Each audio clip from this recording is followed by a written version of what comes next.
You know that moment when you catch your own reflection unexpectedly? In a store window, in a dark screen, in someone else's eyes, and for just a split second, you don't recognize yourself. You see a stranger looking back at you, and in that brief, terrifying moment, you wonder, who is that person? Is that really me? Or is that just the mask I've been wearing for so long that I forgot it wasn't my real face? Today I'm going to show you something that's going to shake you to your core. But before we start, I need you to understand something. What we're about to do isn't a game. This isn't entertainment. This is an excavation. We're going to dig into the deepest layers of your psyche and pull out something you've been hiding from yourself for years, maybe decades, maybe your entire life. I'm going to present you with 5 different mirrors. Each one reflects a different version of you, a different truth, a different reality. And the mirror that draws you in, the one that makes your heart beat faster, the one that makes you uncomfortable, that mirror is going to tell you something nobody has ever dared to tell you before. Are you ready?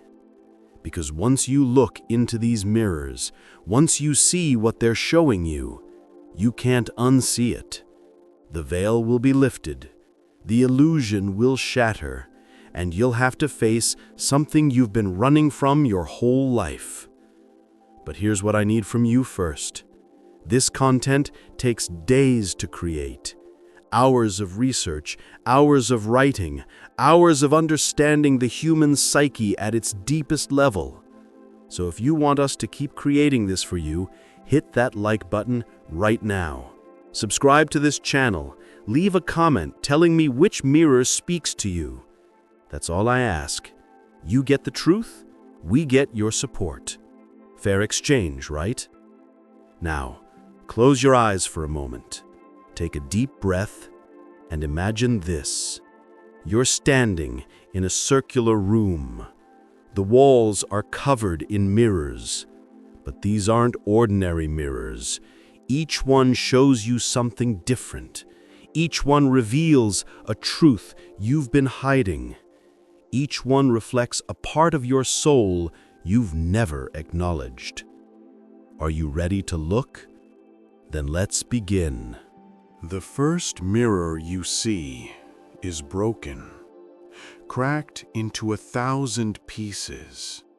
Each shard reflects a different version of you. One piece shows you as a child. Another shows you angry. Another shows you crying. Another shows you laughing. And when you try to see your whole face, you can't. Because there is no whole face. There are only fragments. If this mirror calls to you, your soul is screaming something at you. You're not one person. You never were. You're a collection of different selves, different identities, different masks that you wear, depending on who you're with and what you need. And you've been pretending that this is normal, that everyone is like this. But deep down, you know the truth. You don't know who you really are anymore.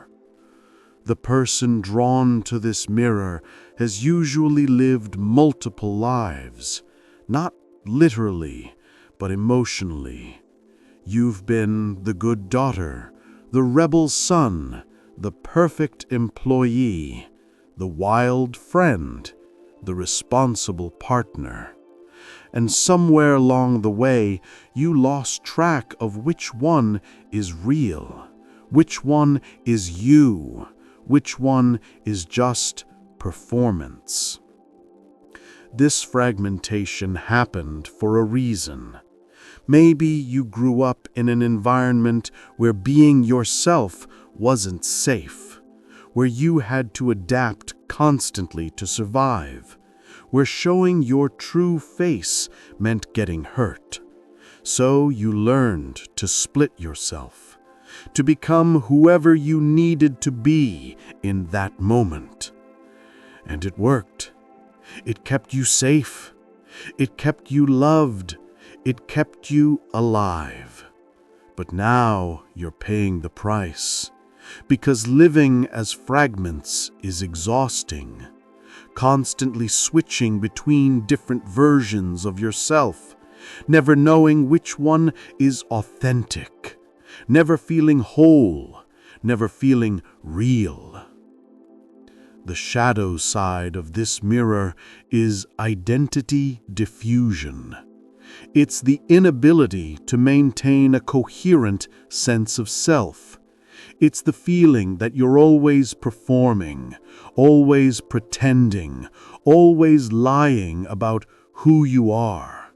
And the worst part? You're not even sure anymore if there's a real you underneath all these masks. If this is your mirror, your psyche is asking you something crucial. Who would you be if nobody was watching? Who would you be if you didn't have to please anyone? Who would you be if you were completely alone and completely safe? That person, that version of you that exists in total privacy, that's the one you've been ignoring. That's the one who's been trying to speak to you through the cracks. But integration isn't about choosing one fragment and calling it the real you. It's about acknowledging all the pieces, accepting that you contain multitudes, understanding that complexity isn't the same as fakeness. You can be many things and still be authentic. You can have different sides and still be whole. The question is, are you ready to stop seeing these fragments as separate people and start seeing them as different expressions of the same soul? The second mirror is covered in fog. You can see a shape, a silhouette, something that looks like you, but the details are blurred, the features are unclear, and strangely, you don't want to wipe the fog away. You don't want to see clearly, because clarity means confrontation. Clarity means truth. And truth means you'll have to do something about it. If this mirror draws you in, your unconscious is protecting you from something. There's a truth about yourself that you're not ready to face yet. A realization that would shatter your current worldview. A fact that would force you to change everything about how you live. So your psyche has created this fog, this beautiful, protective fog that lets you live in comfortable ambiguity. The person attracted to this mirror is usually someone who knows. Deep down, they know exactly what's wrong. They know what needs to change. They know what they're avoiding, but they've made a choice. A conscious or unconscious choice to stay in the fog, to remain unclear, to live in the space between knowing and not knowing. Maybe you know your relationship is dead, but you're not ready to leave. Maybe you know your career is destroying you, but you're not ready to quit. Maybe you know you're lying to yourself about something fundamental, but you're not ready to face the consequences of that lie. So you stay in the fog. You stay in the blur. You stay in the comfortable uncertainty. And here's what most people don't understand about this fog. Staying in the fog isn't weakness. It's a survival strategy. Sometimes we're not ready for the truth. Sometimes the truth would break us. Sometimes we need the fog to survive until we're strong enough to see clearly. But there's a cost. The cost of living in perpetual uncertainty. The cost of never fully committing to anything because you're not sure what's real. The cost of relationships that stay surface level because you can't let anyone see you clearly when you can't even see yourself clearly. The shadow side of this mirror is willful blindness. It's the choice to remain ignorant. It's the decision to prioritize comfort over growth. And eventually, the fog becomes a prison. What started as protection becomes paralysis. If this is your mirror, ask yourself honestly, what am I afraid to see? What truth am I running from? What would happen if I wiped away this fog and looked at myself with complete clarity? And more importantly, what's the cost of staying in this blur forever? Because here's the thing about fog. It always clears eventually. Either you clear it yourself on your own terms when you're ready, or life clears it for you, suddenly, violently, when you're not ready at all. And trust me, the second option is always more painful. The third mirror shows you backwards. Everything is reversed. Left is right. Right is left. And when you look into it, you see something disturbing. You see all the things you hate about yourself, all the parts you've rejected, all the qualities you've spent your life denying. This mirror doesn't show you who you are. It shows you who you refuse to be. If this mirror captures your attention, your shadow is demanding recognition. All those parts of yourself you've pushed down, suppressed, denied, they're all living in this inverted reflection, and they're tired of being ignored. They're tired of being rejected. They're tired of living in exile while you pretend to be someone you're not. The person drawn to this mirror has usually built their identity on opposition. You've defined yourself by what you're not. I'm not angry. I'm not weak. I'm not selfish. I'm not cruel. I'm not manipulative. And you've spent so much energy maintaining this image of who you're not that you've forgotten to discover who you actually are. But here's the psychological truth. Whatever you reject in yourself doesn't disappear. It goes underground. It becomes your shadow. And your shadow doesn't just sit there quietly. It acts. It influences. It sabotages. All those things you swear you'd never do, you're doing them, just unconsciously, just in ways you can't see, just in forms you don't recognize. You say you're not angry, but you're passive-aggressive. You say you're not selfish, but you martyr yourself to manipulate others. You say you're not weak, but you're terrified of vulnerability. The shadow always finds a way to express itself.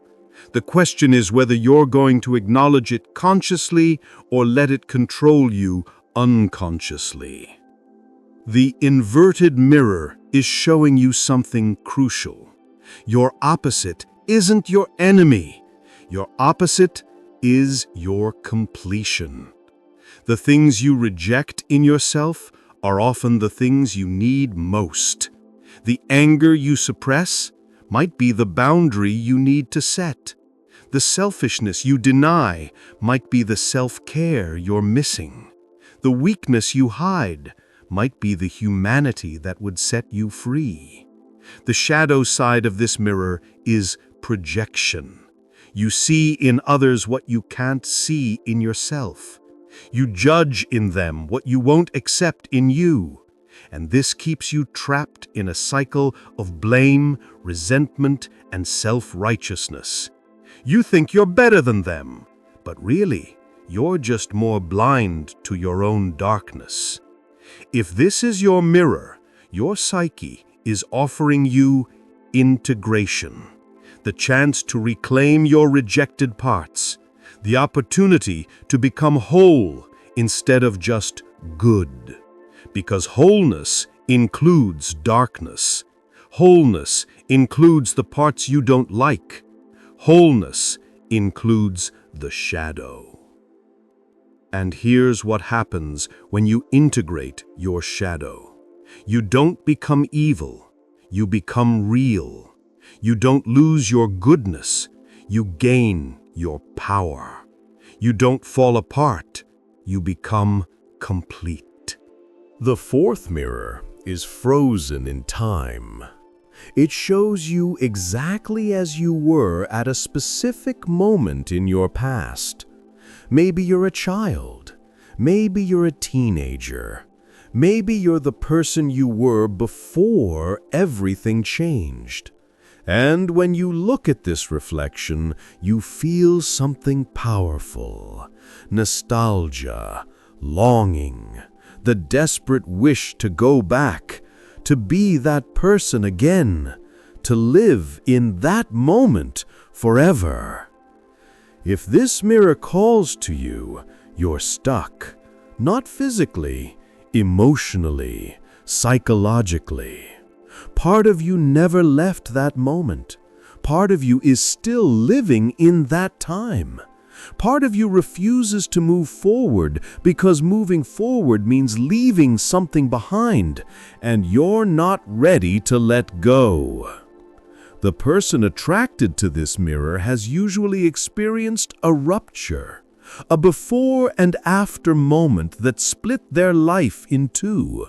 Before the trauma, before the loss, before the betrayal, before the failure, before the change. And they've been trying to live in the before ever since. They've been trying to preserve that version of themselves that existed before everything fell apart. This frozen moment could be anything. The last time you felt truly safe, the last time you felt truly loved, the last time you felt truly yourself. And everything that's happened since then feels like a deviation, like you've been living a wrong life, like you need to find your way back to that moment and start over. But here's the cruel truth. You can't go back. That moment is gone. That person is gone. That version of you doesn't exist anymore. And trying to resurrect it, trying to live as if you're still that person, is killing your present and destroying your future. The psychological mechanism here is fixation.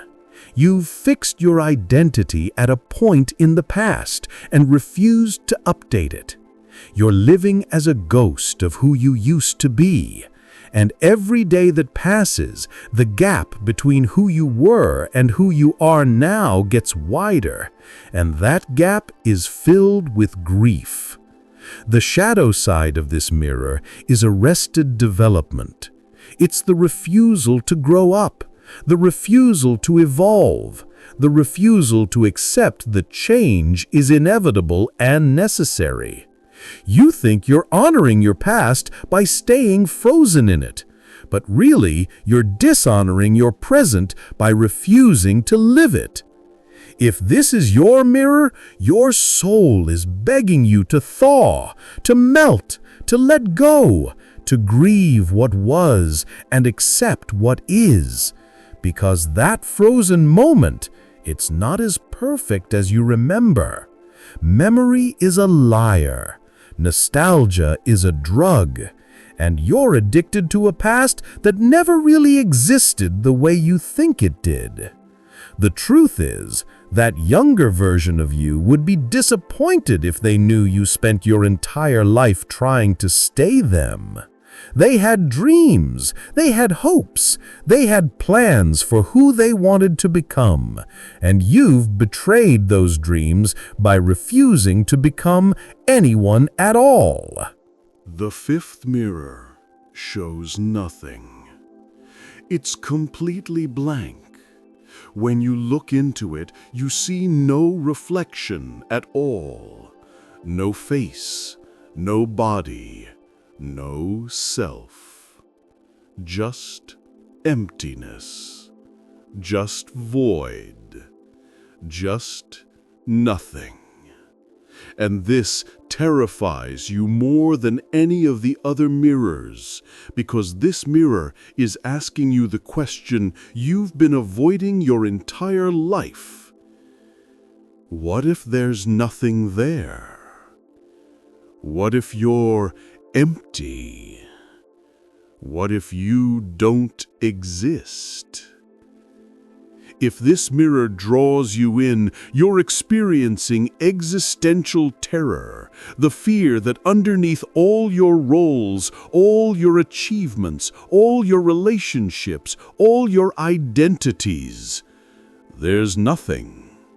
No core self, no essential you, just a collection of reactions and adaptations with no substance underneath. The person attracted to this mirror has usually lived their entire life through external validation. You've defined yourself by what you do, not who you are. By what others think of you, not what you think of yourself. By your accomplishments, not your essence. And now, when you try to find yourself without all those external markers, you find nothing. Just emptiness. Just void. This is the terror of the unexamined life. You've been so busy performing, achieving, pleasing, succeeding, that you never stop to ask, who's doing all this?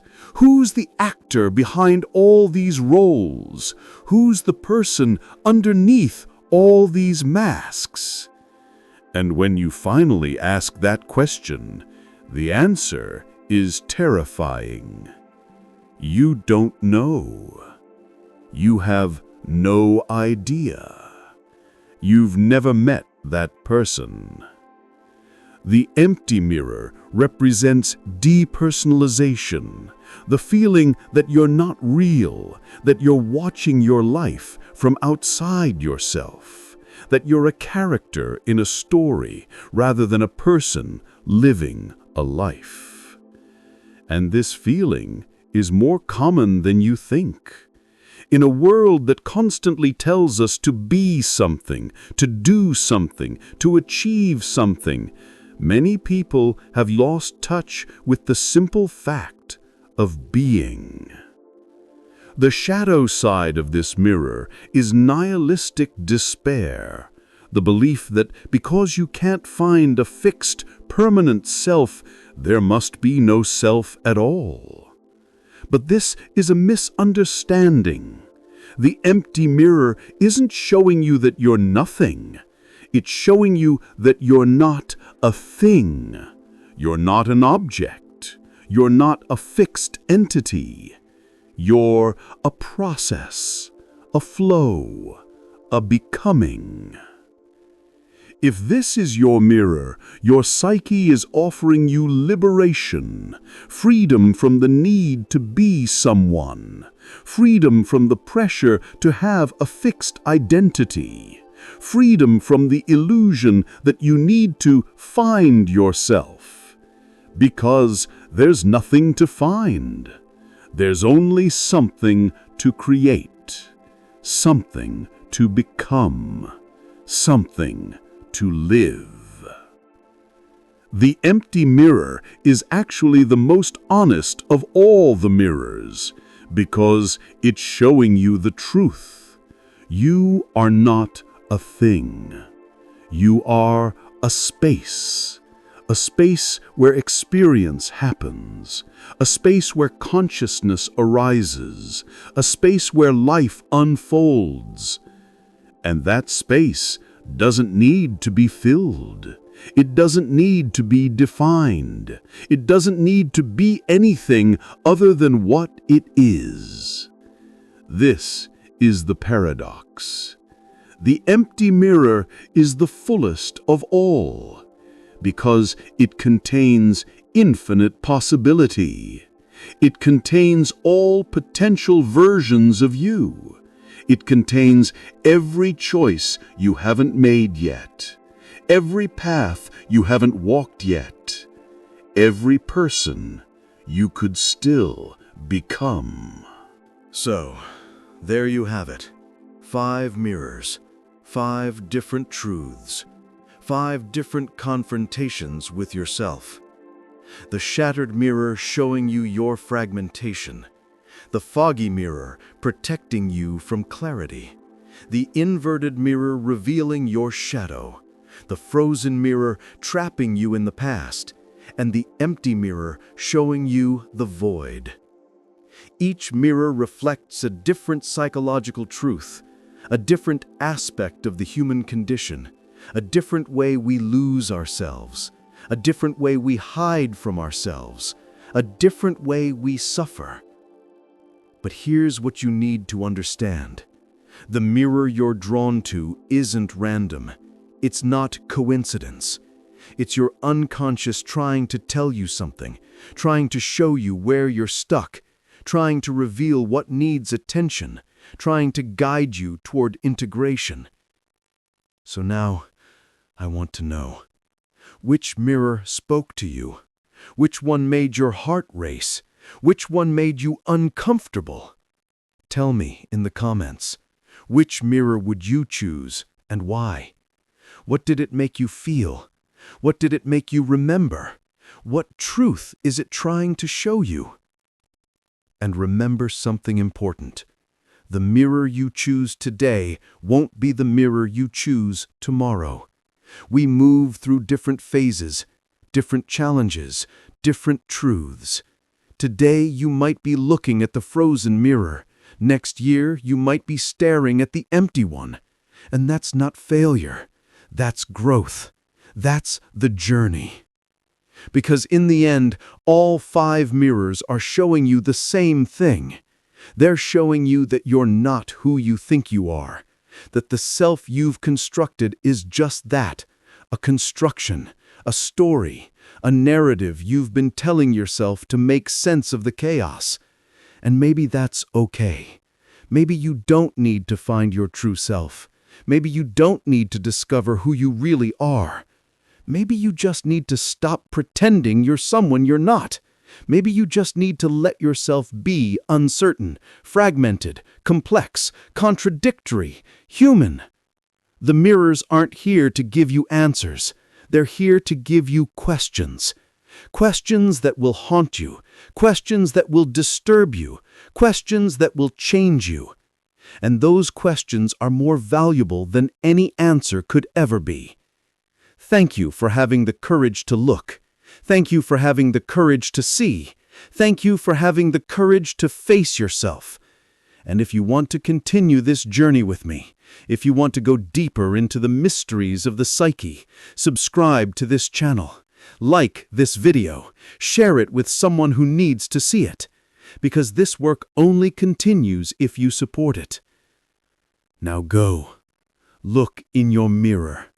Really look, not at the surface, not at the mask, but at what's underneath, at what's hidden, at what's been trying to speak to you for years. The mirrors are waiting. The truth is ready. And you're ready too, even if you don't think you are, even if you're terrified, even if you want to look away. Look anyway. Because that's where transformation begins. In the uncomfortable moment when you finally see yourself clearly, when you finally stop running, when you finally face the reflection you've been avoiding your entire life. The mirrors have spoken. Now it's your turn to listen.